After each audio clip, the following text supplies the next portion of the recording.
Friends, कैसे हैं आप सब। उम्मीद करती हूँ आप सब ठीक होंगे। जैसे कि आप सब जानते हैं कि मोमिन मलिक नेपाल गए हैं, और नेपाल इसलिए गए हैं वो भी आप जानते हैं कि सीमा के खिलाफ जो भी हमें सबूत मिलता है और इस केस को और भी पुख्ता करता है तो वो सब इकट्ठा करने गए हैं। तो जैसे कि आप ये भी जानते हैं कि वो नेपाल पहुंच गए हैं और वहाँ जाके वो उस होटल के मालिक से मिले हैं, जो ताकि हमें उस मालिक से ऐसी बहुत सी जानकारी मिल सके जो इस केस को और भी स्ट्रॉन्ग कर सके। फिर से और एक बार चौंकाने वाली चीज़ें मालूम पड़ी है इस सीमा भगोड़ी के बारे में। जी हाँ, सीमा एक जैसे हमेशा कहती ना कि मैं तो पाकिस्तान में ही हिंदू बन गई थी, वहीं सिंदूर लगाया करती थी, वहीं भजन गाया करती थी, वहीं कीर्तन गाया करती थी, ब्ला ब्ला ब्ला उसके पागल के बातें। तो यहाँ मालूम पड़ा होटल में कि वो कभी भी कुछ भजन पूजा ऐसा कुछ भी सनातनगिरी नहीं की उसने, ना ही मांग में सिंदूर लगाई। जबकि उसको एक दिन देखा गया था कि वो कमरे में नमाज पढ़ रही थी, और 2-3 बार देखा गया कि वो मटन चिकन भी खा रही थी।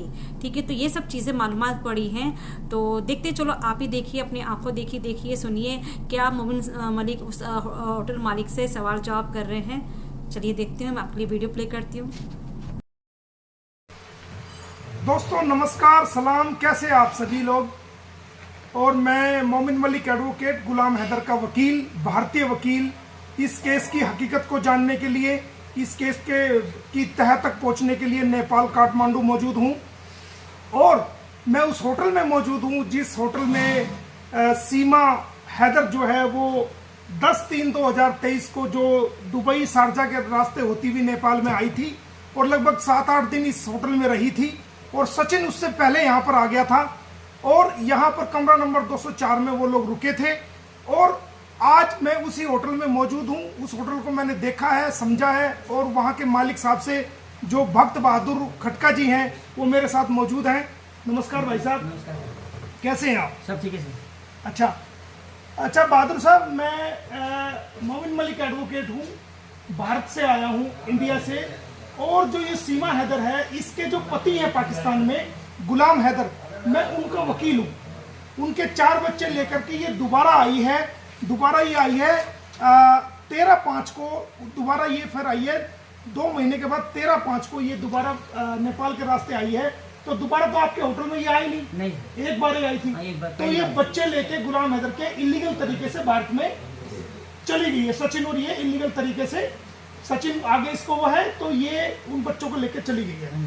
तो मेरे अब ये वहां जाके कहती है, वहां जाकर के इसके खिलाफ FIR एक दर्ज हुई है। ये आप देखेंगे कि ये इसके खिलाफ एक FIR है, जो कि भारत में इसके खिलाफ FIR दर्ज हुई है। और ये वो FIR है जो भारत में इसके खिलाफ दर्ज हुई है। ये देखेंगे आप ये देखेंगे, ये पढ़ेंगे 159 नंबर रघुपुरा में। तो वहां पर ये जब बेल ले लेती है, कोर्ट से बेल मिल जाती है, तो ये कहती है कि मैं सचिन की वाइफ हूँ। और जमानत लेते हुए ये कहती है कि मैं गुलाम हैदर की वाइफ हूँ। तो हमारे, और कहती है कि मैंने हिंदू धर्म परिवर्तन कर लिया था। और उससे सिलसिले में कुछ जवाबात हम आपसे करेंगे, सवाल, तो आप हमें उनका जवाब देना।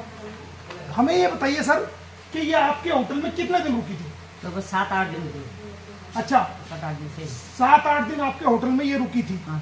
तो इस दौरान जब ये 7-8 दिन ये आपके होटल में रुकी, तो इस दौरान क्या कोई बाहर से पंडित जी या कोई पंडित जी इनसे मिलने के लिए आपके होटल में आया था? नहीं सर, कोई नहीं आया। किसी प्रकार का कोई पंडित जी जो शादी कराता है, जो नेपाल में शादी होती है हिंदू रीति रिवाज के अनुसार, वो जो है कोई भी जो है पंडित जी इसके कमरे में नहीं गया। नहीं। और किसी प्रकार के, दोस्तों आप सुनेंगे, जो हमारे भक्त बहादुर जी हैं, विनायक होटल के मालिक हैं, वो इस बात को कह रहे हैं कि सीमा जब यहाँ 7-8 दिन सचिन और सीमा यहाँ रुके थे, तो कोई पंडित जी इनके होटल में नहीं आया और ना ही इनके कमरे में गया। आप ये बताइए, हिंदू रीति रिवाज के अनुसार, जो हिंदी रीति रिवाज, आप भी हिंदू हैं? हाँ, ये भी हिंदू हैं। तो हिंदू रीति रिवाज के अनुसार क्या बिना पंडित जी के कोई शादी हो सकती है? नहीं सर, पंडित जी होते हैं, हमारे हवन होती है, फेरे लेने पड़ती इस तरह से। हाँ, इनका कहना यह है कि बाकायदा पंडित जी के बगैर कोई शादी नहीं होती, हवन होता है और फेरे होते हैं, तब जाके हिंदू रीति रिवाज के अनुसार शादी होती है। तो दोस्तों, तो कोई वहां पर उस कमरे में, जो वो कमरा है, उस कमरे में कोई ऐसी जगह है जहां पर ऐसे घूम करके फेरे लिए जा सके? नहीं सर, नहीं। कोई नहीं है। क्या आपने उसको सिंदूर लगाते हुए यहाँ देखा था? नहीं सिंदूर। ये एक ब्रेकिंग खबर है कि भक्त बहादुर जी कह रहे हैं कि कोई सिंदूर लगाते हुए हमने उसको यहाँ नहीं देखा, ना कोई फेरे हुए हैं और ना कोई पंडित जी यहाँ पर आया है। और मुझे ये बताइए कि आपको जब वो होटल में आई थी तो उसने ये बताया था कि मैं पाकिस्तान की रहने वाली हूँ? नहीं ये नहीं बताया कुछ नहीं। वो हिंदी बोल रहे थे, हम वो ऐसे जो तराई जगह तराई जगह नेपाली लोग भी हिंदी बोलते हैं, तो हम यहाँ के समझे एंट्री के, यहाँ के एड्रेस में एंट्री के हम रख दिए हम। अच्छा, तो ये आपके सामने एक बहुत बड़ी खबर है दोस्तों कि पाकिस्तानी घुसपैठी जो भारत में घुसी है सीमा हैदर, उसने अपनी पहचान को होटल में छुपाया और ये नहीं बताया कि मैं पाकिस्तान की रहने वाली हूं, बल्कि ये बताया कि नेपाल के जो तराई के इलाके हैं वहां की वो रहने वाली है। और इन्होंने भी समझा कि ये वहीं की रहने वाली है क्योंकि वो बहुत अच्छे तरीके से हिंदी बोल रही थी। इन्होंने बताया कि वो बहुत अच्छे तरीके से हिंदी बोल रही थी और उसने अपनी पहचान को छुपाया, इनके साथ धोखाधड़ी करी और वो अपनी पहचान छुपा करके यहाँ 7-8 दिन रही। सचिन ने भी अपना नाम नहीं बताया और ना ये बताया कि वो भारत से हैं और ये बताया कि वो नेपाल से हैं और वो यहाँ पर तराई के इलाके से बताया। यही कारण रहा कि उन्होंने रजिस्टर के अंदर, जो हमने रजिस्टर चेक किया है वो भी दिखाएंगे आपको, उस रजिस्टर के अंदर अपनी पहचान छुपा करके, अपनी असली पहचान छुपा करके, अपनी नेशनलिटी पाकिस्तान की छुपा करके, अपनी नेशनलिटी इंडिया की छुपा करके, और उन्होंने अपने आप को नेपाली बताया और इनके साथ भी धोखा किया, इनको धोखे में रखा। इनका किसी प्रकार का कोई दोष नहीं। और क्योंकि यहाँ पर बहुत सारे यहाँ होटल है, तो अगर इनको शक हो जाता ये नेपाल की है या भारत की है तो उससे सबूत लेते, लेकिन इन्होंने समझा कि ये जो है वो यही नेपाल के हैं। और सचिन ने बताया था कि वो मेरी वाइफ है, जबकि वो उसकी वाइफ नहीं थी। अच्छा, ये बताइए क्या आपने कहीं उसको पूजा करते हुए देखा है? नहीं कहीं भी पूजा कुछ नहीं करती। कोई हमारा काम करने वाला आदमी है तो नमाज पढ़ती थी अंदर, वो उनकी। अच्छा, तो हमारा काम करने वाला आदमी आते जाते थे, बाकी तो हम उनके रूम में नहीं थे। दोस्तों, ये बहुत बड़ी खबर भाई साहब ने दी है। ये कह रही है कि होटल में कभी उसने पूजा नहीं करी और कोई वो पूजा नहीं कर रही थी। और जो इनके काम करने वाला आदमी है, तो जो वो कहाँ क्या कर रहा था काम? रूम साफ करने जाते थे। अच्छा, तो जब आप रूम साफ करने आपका आदमी जाता था तो वो क्या करती थी? वो नमाज पढ़ती थी। क्या करते, अभी खाना नहीं, नमाज पढ़ी, इस तरह बोलने आता था वो। अच्छा, तो ये बता रहे हैं कि नेपाल के होटल में भी वो जब वो इनका कर्मचारी सफाई करने के लिए जाता था तो ये बता रहे हैं इन्होंने देखा कि वो कमरे के अंदर नमाज पढ़ रही थी। तो दोस्तों, ये कितना बड़ा धोखा हम भारतीयों के साथ हो रहा है, कितना बड़ा धोखा हम भारत सरकार के साथ हो रहा है, कितना बड़ा धोखा भारत की एजेंसीज के साथ ये कर रही है। पूरे देश को गुमराह कर रही है, पूरे देश को जो है ना पागल बना रही है, मूर्ख बना रही है। हमारे होटल के मालिक भक्त बहादुर जी ने बताया कि जब इनके कर्मचारी सफाई करने के लिए ऊपर जाते थे वहां पर कमरे में, तो इन्होंने देखा कि वो सीमा हैदर वहां कमरे में नमाज पढ़ रही थी। तो इससे क्या जाहिर हुआ कि वो एक मुसलमान थी जब होटल में आई, और उसका कहना यह है कि वो पाकिस्तान में अपना धर्म चेंज कर चुकी थी, जो कि बिल्कुल गलत है, गुमराह है। और जब वो नमाज पढ़ रही थी, ना कोई पंडित जी आया, ना कोई फेरे हुए, ना किसी प्रकार की शादी हुई, और वो वहां पर नमाज भी पढ़ रही थी। ये हमारे भक्त बहादुर जी ने बताया है। और आप मेरे से एक सवाल और बताइए कि क्या कोई भारत की पुलिस आपके पास आई है आज तक? नहीं सर, नहीं है। कोई जांच करने के लिए आई है? कोई भी नहीं है। कोई पूछताछ के लिए टेलीफोन आया हो? नहीं, कोई भी नहीं आया। देखिए, हमारी जांच एजेंसी जो रबुपुरा पुलिस है या कोई जेवर पुलिस है या कोई इन्वेस्टिगेशन एजेंसी है, उनका कोई टेलीफोन आज तक जो है वो भक्त बहादुर के पास नहीं आया है कि 1 साल से ऊपर का समय हो गया कि जांच जो चल रही है उस जांच में क्या किया गया है। किसी प्रकार का कोई इनसे जांच के रूप में कोई जो है ना इनके पास ना टेलीफोन आया है, ना इनसे आकर के किसी ने पूछने की कोशिश करी है कि सीमा हैदर कैसे आई, क्यों आई, किस प्रकार उसने नाम बताया। तो जांच के नाम पर भी हम कहेंगे कि इसमें जो जांच अधिकारी है वो पूर्ण रूप से मुझे लगता है कि वो विफल रहे हैं, और वो आज तक जो है वो इस होटल से संपर्क नहीं कर सके, ना नेपाल में आ सके कि भाई जांच की जा सके कि नेपाल में उसका आने का कारण क्या था और कैसे वहां से गई। तो ये भी एक बहुत बड़ा सवाल जांच पे उठता है दोस्तों, जो हमारे भाई साहब ने क्लियर कर दिया है।